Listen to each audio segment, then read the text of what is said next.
Okay, starting with exercise 8.1, question number 1. You say question number 1 says a company has issued a 5-year loan of $90,000 to a new vice president to finance a home improvement project. The term of the loan is that it is to be paid back in full at the end of 5 years and simple interest computed at the rate of 8% per year. तो देखिए आपके पास question number 1 के अंदर जो चीजें given है, जो data आपके पास गिवन है, नंबर 1 जो अमाउंट लोन की सूरत में दी गई है मैनेजर को, that will be the present value. So loan की अमाउंट क्या है? Present value. PV is equal to how much be the amount? That is $90,000. So this will be the amount which is paid to the manager in terms of loan. Second one, the term of the loan is that it is payback in 5 years. So n is equals to what? N is equals to 5 years. And what about the interest rate? Interest rate is 8% per year. Now what you have to find out? You have to find out, determine the interest which must be paid on the loan for the 5-year period. So you have to calculate the interest, the amount of interest which the manager is supposed to pay back in full. So for solution we will write, we know that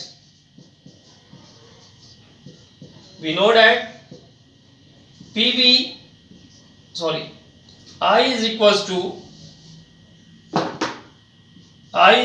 to PV into I into M.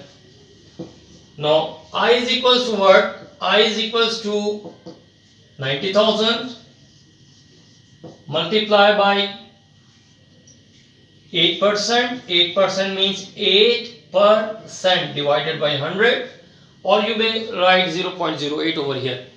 8% multiplied by 5. So easily आप इसको calculate कर लें. 8 5 40 4 9 36,000. So 36,000 be the total interest which is being paid by the manager in full. अगर in case अगर इसी question में, वैसे तो पूछा नहीं है, if the question asks you to calculate the total amount which is being paid, which will be going to be paid to the manager after 5 years time, then you must calculate the future value. So future value be the present value plus interest. देखिए ना, आपने 90,000 जो loan लिया वो तो पे करना ही करना है, प्लस आप क्या पे करेंगे? $36,000 जो कि आपने इंटरेस्ट पे करना है. तो ऑल टुगेदर टोटल आप कितना पे कर देंगे? 90,000 plus 36,000 which is equals to 1,26,000. So this will be the total amount for the future value. Similarly, question number 2 is likewise same है. Question number 3 पे आ जाते हैं हम. Question number 3 से बेहतर है कि मैं question 4 कर लेता हूँ, क्योंकि question 3 के आपको जनरली आंसर जो है वो मिल जाता है बुक के अंदर. So question number 3 अगर आप देखें बुक आपके पास होगी, so पढ़ें, और एटलीस्ट क्वेश्चंस को ट्वाइस और थ्राइस पढ़ेंगे तो आपको थोड़ी सी अंडरस्टैंडिंग डेवलप होगी. Now question number 3 says a woman has purchased 150,000 worth of corporate bonds. देखिए, जब आप corporate bonds परचेज करते हैं, it is a sort of an investment. आप बेसिकली इन बॉन्ड्स की सूरत में इन्वेस्टमेंट कर रहे हैं, और इन्वेस्टमेंट की वर्थ कितनी है? $150,000. सो जो प्रेजेंट वैल्यू है, जो अमाउंट ऑफ इन्वेस्टमेंट होती है, जो अमाउंट ऑफ लोन होती है, that will be the present value. So that is $150,000. The bond expire in 20 years and simple interest is computed annually at a rate of 7% per 6 month period. Interest checks are mailed to bondholder every 6 months. तो जो bond जो है वो कब expire कर रहा है? 20 years में, और simple interest computed at the rate of 7% पर 6 months. So I is equals to 7% per 6 months, यानी सेमी एनुअली आपको इंटरेस्ट जो है वो पे किया जा रहा है 6 मंथ्स। सो यहाँ पे दो क्वेश्चन है, अगर आप क्वेश्चन पढ़े तो ये जो क्वेश्चन की रिक्वायरमेंट है वो दो है।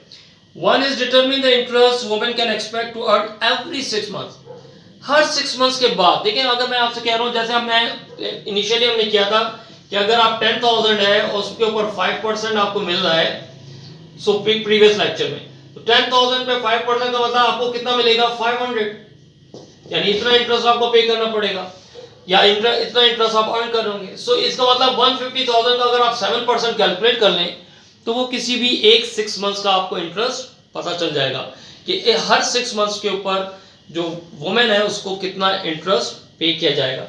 सो you have to calculate interest for every 6 months, इसको I1 कह लेते हैं, और इंटरेस्ट आफ्टर 20 इयर्स टाइम, और ये भी आपको कैलकुलेट करना है। I20 कह लें या जिस तरह भी इसको 40 कह लें। 40 में इसलिए कह रहा हूं कि जब 6 मंथ्स की बात करेंगे तो 20 इयर्स में कितने 6 मंथ्स होते हैं, बेसिकली 46 मंथ्स होते हैं। 1 year is equal to 2 semi annual या 2 6 मंथ्स, तो जाहिर है 2 इयर्स में कितने हो जाएंगे 4, और 20 इयर्स में कितने हो जाएंगे 40। n is equal to what, n is equal to यहां लिखा हुआ है 20 years. So first of all you have to calculate for one semi-annual, एक 6 months में कितना पे किया जाएगा। तो obviously interest for one semi-annual is equal to what? It is equal to present value. Present value is 150,000. Interest कितना है 7%. Multiply by 1. 1 क्यों लिख रहा हूं मैं, क्योंकि it is for one semi-annual। First 6 months में इतना पे करेंगे, सेकंड में दोबारा इतना पे करेंगे, थर्ड में दोबारा इतना पे करेंगे। इसका मतलब कितने टाइम्स पे होगा ये 40 time over the 20 years period. तो सबसे पहले एक को कैलकुलेट कर लें, तो it is equal to what, it is equal to $10,500। 15,715 $10,500।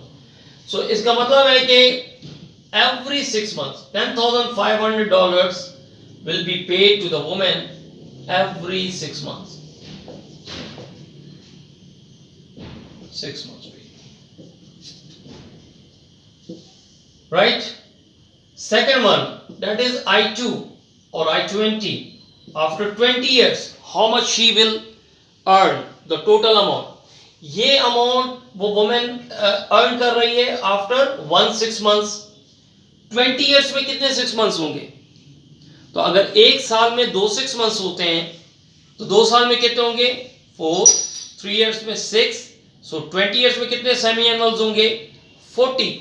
So I20 is equals to 15,000, ये तो वो अमाउंट है, या तो आप डायरेक्ट इसको 10,500 को 40 से मल्टीप्लाई कर दें, या आप दोबारा कर लें multiply by 7% multiply by 40।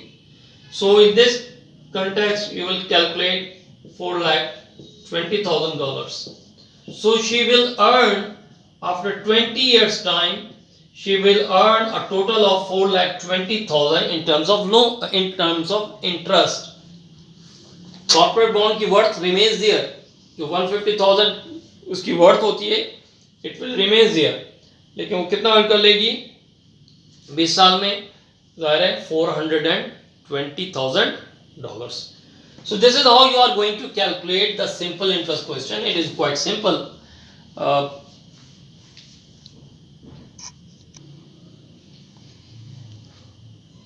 Okay, starting with question number 5. Now question number 5 is very important question because it will lead you towards compound interest as well. ठीक है, so आपको इस क्वेश्चन के थ्रू ही मैं आपको बताऊंगा कि how you are going to calculate the compound interest, and onwards इंशाल्लाह जब कंपाउंड इंटरेस्ट के क्वेश्चन करेंगे एक्सरसाइज 8.2 में, देन आपके लिए आसानी हो जाएगी। तो question number 5 says a 10,000 certificate of deposit earn interest of 8% per year. Again ये जो सर्टिफिकेट ऑफ डिपॉजिट है it is a kind of a investment, और उस यानी इनिशियल अमाउंट आपके पास दैट इज $10,000। सो ये आपके पास क्या आ जाएगी आपकी initial amount. Then it says कि 8% द इंटरेस्ट इज. नो ये बड़ा इंटरेस्टिंग है. I is equal to 8% per year, but it is compounded semi-annual, and it is compounded semi-annual. So what does it mean? It means कि जो interest is being paid to you on semi-annual basis. देखिए interest rate जो है year पे given है, लेकिन जो पे किया जाएगा it is going to be paid to you on semi-annual basis. Her 6 months के बाद आपको इंटरेस्ट पे किया जाएगा and it will be added into your principal amount. So how you are going to calculate it? You have to convert this year into semi-annual. अगर एक साल के अंदर 8% है तो एक 6 months में कितना होगा 4%. एग्जैक्टली क्योंकि वजह यह है कि आप बेसिकली एक साल के अंदर कितने 6 months होते हैं 2 होते हैं. सो हर 6 months में कितना आ जाएगा ये पूरा साल है तो यहां अगर 8% है तो यहां क्या आ जाएगा 4% in each 6 months. So it means के आपके पास जो इंटरेस्ट जो आप पे कर अर्न कर रहे होंगे that is 4% after every 6 months. So it means कि जब कैलकुलेट करें तो you have to divide this 8% by 2. So it will be 4% per 6 months या per semi-annual, जो लिख लें कोई इसमें इशू नहीं है. Semi-annual अभी कन्वर्ट हो गया which is equal to 0.04 per semi-annual. Similarly एक चीज याद रखें कि अगर आपका इंटरेस्ट सेमी एनुअल बेसिस पर है तो आपका जो ड्यूरेशन है it must be on semi annual basis. That means कि यहां पर n इज इक्वल टू लिखा हुआ है 2 years. ये बिल्कुल सामने जगह नहीं है इसलिए मैं इसको साइड में लिख रहा हूं, अदरवाइज आपने इसको बिल्कुल नीचे लिखते जाना है. सो ये बेसिकली क्या हो जाएगा n is equal to 2 years which is equal to how many semi-annuals 4 semi-annuals. Obvious है एक साल में 2 हो गए तो 2 साल में कितने semi-annuals हो जाएंगे 4. तो आपके पास बेसिकली क्या आ जाएगा 4 semi-annuals. ये अगर आप देखें नीचे एक टेबल गिवन है जिसके अंदर 4 semi-annuals हैं. प्रिंसिपल अमाउंट आपके पास कितनी है 10,000. थोड़ी देर के लिए इस टेबल को देखते जाएं जिस तरह मैं इसको सॉल्व करता जा रहा हूं. इंटरेस्ट क्या होता है present value multiply by interest rate, यानी that means 10,000 multiply by 0.04 which is equals to 400. Accumulated amount total amount कितनी आएगी प्रेजेंट वैल्यू में जो इंटरेस्ट अर्न किया इनको ऐड कर लें तो after 6 months time you will get 10,000 plus 400 which is equals to 10,400. Now this compound amount after one semi-annual will become the principal or the initial for the second semi-annual. That means कि अब जो second semi-annual है it will become 10,400. अब ये नहीं होगा कि आप दोबारा 10,000 क्योंकि वो basically in case of simple interest होता है कि your principal will remains the same throughout the period. तो बिल्कुल simple है वो तो calculate कर लेते हैं हम easily. Simply इसको multiply कर देते हैं n से, यानी जो भी amount आती है उसको simply आप क्या करते हैं 10,000 multiply by 0.04 multiply by n. अगर 4 होता तो 4 से multiply कर देते हैं. But in case of compound interest, जो compound amount आती है after one semi-annual, it will become the initial for the second. Now again इसके ऊपर कितना interest पे कर आप earn करेंगे, आप इस पे interest earn करेंगे 4%, that is 0.04. It will give you 416.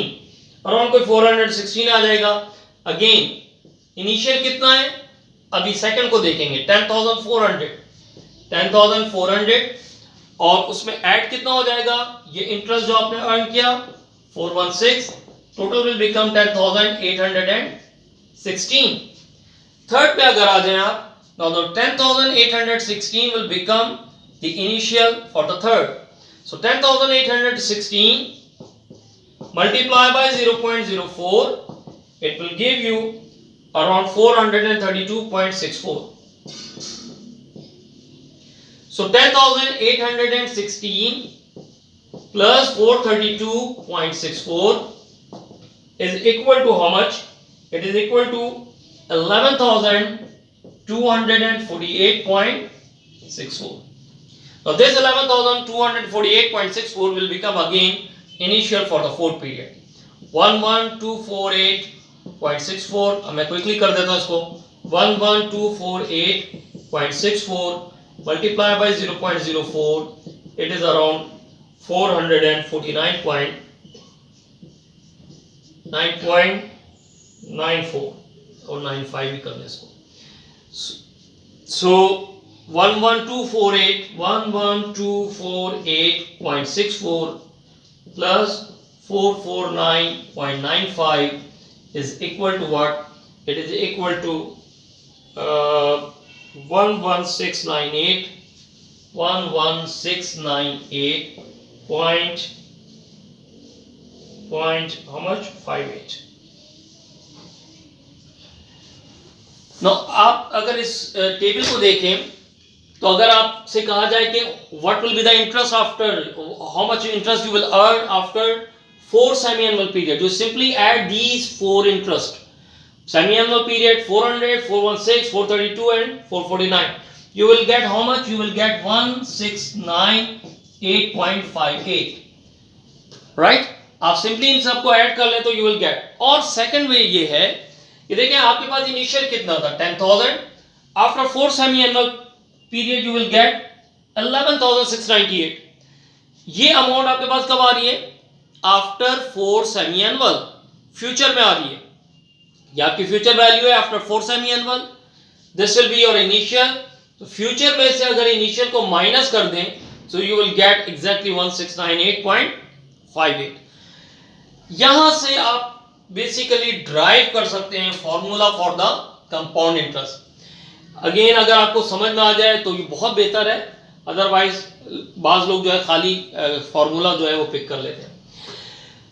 आप क्या करें कि जहां जहां आपके पास नंबर्स लिखे हुए हैं इसकी जगह पर न्यूमेरिक यूज कर लें या वेरिएबल यूज कर. लाइक इसको कह लें पीवी. तो 10,000 की जगह क्या इनिशियल अमाउंट है, ये भी पीवी हो जाएगा, ये स्मॉल आई हो जाएगा. जब मल्टीप्लाई करते हैं तो ये क्या हो जाता है पीवी इंटू आई. सो 10,000 की जगह मैं लिखूंगा पीवी और 400 की जगह क्या लिखूंगा पीवी आई. जब इसको लिखेंगे तो लिखा ही कुछ इस तरह जाएगा. पीवी इस जगह पर और इस फैक्टर में, ये दो फैक्टर्स लिखे हुए हैं, इन दोनों फैक्टर्स में पीवी क्या है कॉमन है. जब आप कॉमन लेते हैं तो पीवी इज इक्वल टू क्या आ जाता है 1 प्लस आई. इट मींस कि जहां जहां 10,400 लिखा हुआ है वहां आप क्या लिख सकते हैं पीवी 1 प्लस आई. बहुत आसान सी बात है, मैंने कुछ नहीं किया. 10,000 की जगह पीवी लिखा, यहां लिखा हुआ था. आई की जगह 0.04 मैंने यहां पर आई लिखा, मल्टीप्लाई किया. मल्टीप्लिकेशन का तरीका यही है. यहां पर कॉमन निकल गया पीवी. जब पीवी कॉमन निकल जाता है तो यहां क्या जाएगा 1 और यहां क्या रह जाएगा आई. सो 1 प्लस आई. अब जो 10,400 है वो मैं लिखूंगा इसको क्या पीवी 1 प्लस आई. इधर भी यहां पे लिखेंगे पीवी 1 प्लस आई और यहां भी लिखेंगे क्या पीवी 1 प्लस आई. 0.04 की जगह क्या आएगा आई. इन दोनों को मल्टीप्लाई करें तो ये आएगा पीवी आई 1 प्लस आई. देखिए ना, ये और ये दोबारा मल्टीप्लाई होंगे तो पीवी के साथ आई आ जाएगा. इसका मतलब जो 416 है, इस 416 की जगह पर आप ये नंबर लिख सकते हैं पीवी आई 1 प्लस आई लिखा जा सकता है बिल्कुल. सो यहां पे क्या लिखेंगे आप, यहां लिखेंगे पीवी आई 1 प्लस आई. अब जरा गौर करें, यहां भी पीवी 1 प्लस आई और यहां भी पीवी 1 प्लस आई कॉमन है तो कॉमन ले लें. तो कॉमन जब लेंगे तो ये आएगा पीवी 1 प्लस आई. ये तो है कॉमन. अब ब्रैकेट में क्या रह गया पीवी 1 प्लस आई. ये पूरा बॉक्स यानी ये जो बॉक्स था पीवी 1 प्लस आई. अच्छा, इसको भी मैं शुरू में लिख देता हूं.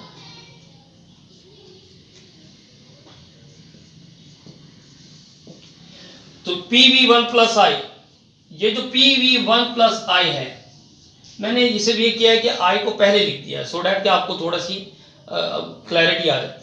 PV1 प्लस आई, PV1 प्लस आई, PV1 प्लस आई ये कॉमन है, तो अगर इस बॉक्स में से PV1 प्लस आई निकाल लिया तो यहाँ क्या रिमेनिंग रह गया 1, सो यहाँ क्या आ जाएगा आपके पास 1 और यहाँ क्या आ गया प्लस आई। जरा गौर करें PV1 प्लस आई और 1 प्लस आई ये दोनों आपस में मल्टीप्लाई होंगे तो जवाब क्या आएगा PV1 प्लस आई का होल स्क्वायर। तो जब आप इसको सॉल्व करते हैं इसको, तो आप जब आप इसको सॉल्व करेंगे तो आपके पास जवाब क्या आ जाएगा, आपके पास जवाब आ जाएगा PV1 प्लस आई का होल स्क्वायर। सिमिलरली इसका मतलब है कि future value 110,816 is the PV1 plus I की पावर 2। सो इसको जब करेंगे तो आप सिमेट्री चेक करें। फर्स्ट के लिए क्या था PV1 plus i to the power 1, नहीं है कोई पावर तो 1 होती है ऑब्वियस। सेकंड के लिए क्या हो गया 2, तो यहां क्या आ जाएगा PV1 plus i to the power 3, और फोर्थ वन के लिए क्या आ जाएगा PV1 plus i to the power 4। इसका मतलब है कि in this context you are going to calculate compound interest without having this table, यानी आप चाहें तो डायरेक्टली ये बेसिकली कैलकुलेट किया जा सकता है। और वो किस तरह से, इसका मतलब है कि अगर आप इनको देखें तो यहां से एक फॉर्मूला ड्राइव हुआ है, यानी future value is equals to PV1 plus i to the power n। अगर फर्स्ट वन था तो 1 था, सेकंड है तो 2 है, थर्ड है तो 3 है, फोर्थ है तो 4 है। इसका मतलब है कि जितने भी नंबर ऑफ पीरियड्स होंगे that will be the value of n। So future value is equals to PV1 plus i to the power n। अगर मैं इसी को डायरेक्टली कैलकुलेट करूं, so future value present value is equals to 10,000 1 plus 0.04 और power n, it is equal to 11698.58। तो decimal में थोड़ा बहुत डिफरेंस अगर आ जाए 57 56 सो वो नेग्लिजिबल है। फ्यूचर वैल्यू आप डायरेक्ट कैलकुलेट कर लिया आपने। सो whenever you have compound interest, क्योंकि यहाँ पे बड़ा क्लियरली लिखा है 8% compounded semi-annual, so it is a compound interest। अगर compound interest given हो तो आप हमेशा क्या करेंगे डायरेक्ट इस फॉर्मूले में पुट करें और वैल्यूज कैलकुलेट करें। No need to calculate with, क्योंकि जाहिर है कि अगर आपके पास 20 अगर सेमी एनुअल्स होते हैं तो 20 इयर्स होते हैं तो 40 सेमी एनुअल्स आप 40 टाइम्स तो नहीं कैलकुलेट करते, ऑब्वियस है। There is some formula and this will be the formula. So future value is equals to 11,698.58। So initial क्या था 10,000, future में क्या आया after 4 semi annual 11,000।